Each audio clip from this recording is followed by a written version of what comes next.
When you look at this game, it's going to come down to who takes care of the ball. We know that. Joe, what do you see as the three biggest keys to the Bills winning this one in Kansas City?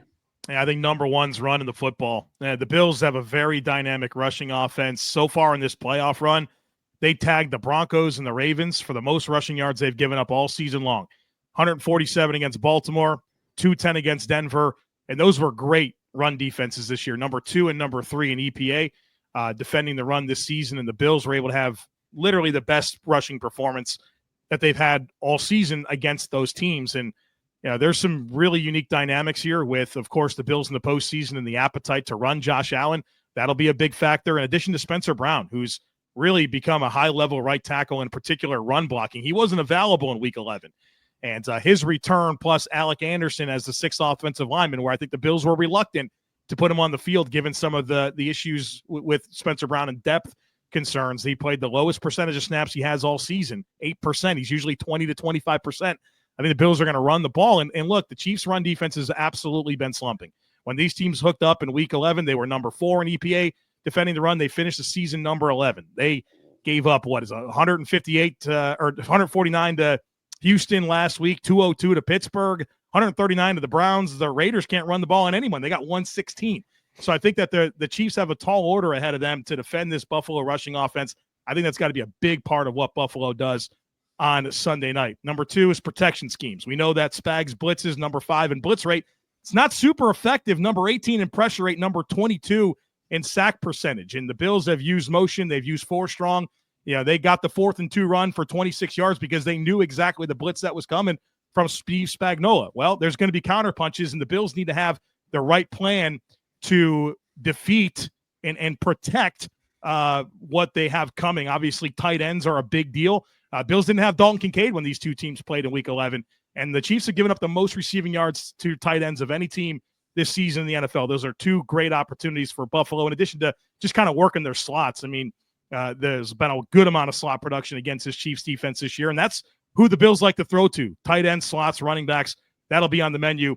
And then number 3, it's having the right pass rush plan. We talked about it. The Bills have not been able to affect Patrick Mahomes at all in the postseason. How is it going to be different this time? Well, can you replicate a lot of what you did in Week 11, which was highly effective? Well, I'm sure Kansas City is going to be ready for a lot of that with your cage rush, your spy mirror, going with some of your dime packages. And then whatever you do there, you still have to be disciplined in coverage because Patrick Mahomes is the most instinctive player in the NFL and can really make you pay. And I think that's been such a story in these matchups where, because the Bills couldn't get pressure on Mahomes, your zones can only hold up for so long. And obviously you got a great player in Kelsey that just knows how to find space. It's been a bad recipe for Buffalo. So you got to have the right plan to affect Patrick Mahomes, or else it's going to look like the last 3. To me, when I look at this, it's a question of, obviously, as I said, you have to take care of the ball. We know that. But it's about attacking, and it's about attacking from the start. To me, the biggest key in this game is getting the Patrick Mahomes going early and getting the ball to the wide receivers that really weren't used against the Houston Texans. Spread the ball around and make Buffalo defend the entire field. I think that is the biggest key in guaranteeing a win for the Chiefs. I will put it this way. I would say they have to dare to dream. You can't be this team that's won ugly all season. You can't just sit back and be happy to eat up clock, move the ball, and eventually you're going to punch it in. No. Bills are not going to sit still for that. You have to play as though your life depends on it, because it does. Get out there, go after it, be aggressive on offense, and on defense, you have to keep it fresh. As you said, Steve's been a little bit predictable, has not gotten home with his especially less exotic blitzes. He will run inversions this week. He will send somebody out of nowhere. You will see looping defenders.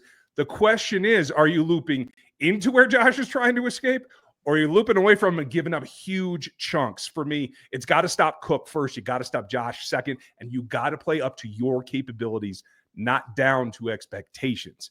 Those are the keys for me. The last one that I look at for me is Kansas City's offense has to be efficient enough to not have a ton of 3-and-outs. When you look at how this team has struggled this year, it's they go in and they go out on offense and they run twice and don't get anywhere, and then they throw the ball and they're out real quick. You do that against this Buffalo Bills team, you're going to get run out of the stadium. You have to take care of the ball. It doesn't matter if you score every single possession. Yes, you want to, but you have to take time of possession and not have it work against you in this game.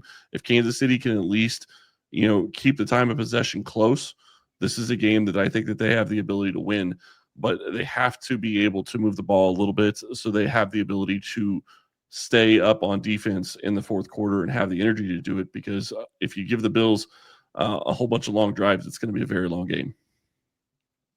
Yeah, so fundamentals of winning football, gentlemen. Two great teams, two great quarterbacks, one that wants what the other one has. So, and then there's this other piece of this that I don't know that Chiefs fans are thinking about quite like Bills fans are. But, obviously the Bills want to hold on to all the history that they can. They hadn't won any Super Bowls, but they have been to 4 in a row. Well, this would be 3 for Kansas City, be knocking on the door and taking that from Buffalo. So there's that extra incentive. So not only do you have the opportunity to bounce the Chiefs, which, let's be honest, everybody that's not a Chiefs fan is pretty much rooting for. You don't want them to come get the one piece of history that you're proud of, even though you lost all 4. So the storylines abound, and I'm looking forward to this. I mean, it's exciting to think the only playoff quarterback matchup that's happened more is Brady and Manning, and they did it 5 times. That's coming next year, boys. We'll be back here. You know what I mean? So yep. This is a lot of fun, and obviously we'll get a chance to do this a couple times, in perpetuity.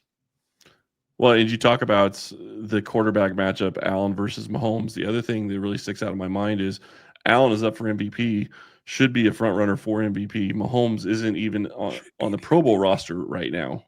And so you have that aspect going into it as well. I think that also gives a little bit of an extra dynamic.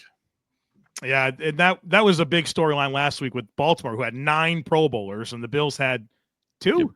Yep. It's like, what was the quote? Well, now those 9 Pro Bowlers can go to the Pro Bowl, right? So, look, do these teams need any extra motivation? There's an opportunity to go to the Super Bowl, and I think that's what if we can end on this, I really do admire the mutual respect that both of these teams have for each other's, these coaches, these quarterbacks, these players, and for the most part, the fan base. It's really cool to see. Look, I mean, the Chiefs have had all the success, so there's nothing to really gloat about. I mean, the Chiefs have it, but I feel like even my times in Kansas City, I've really enjoyed everybody that I've met, and it's been very respectful, and so it's cool to kind of see 2 really good operations and the mutual respect that exists between really all facets of it.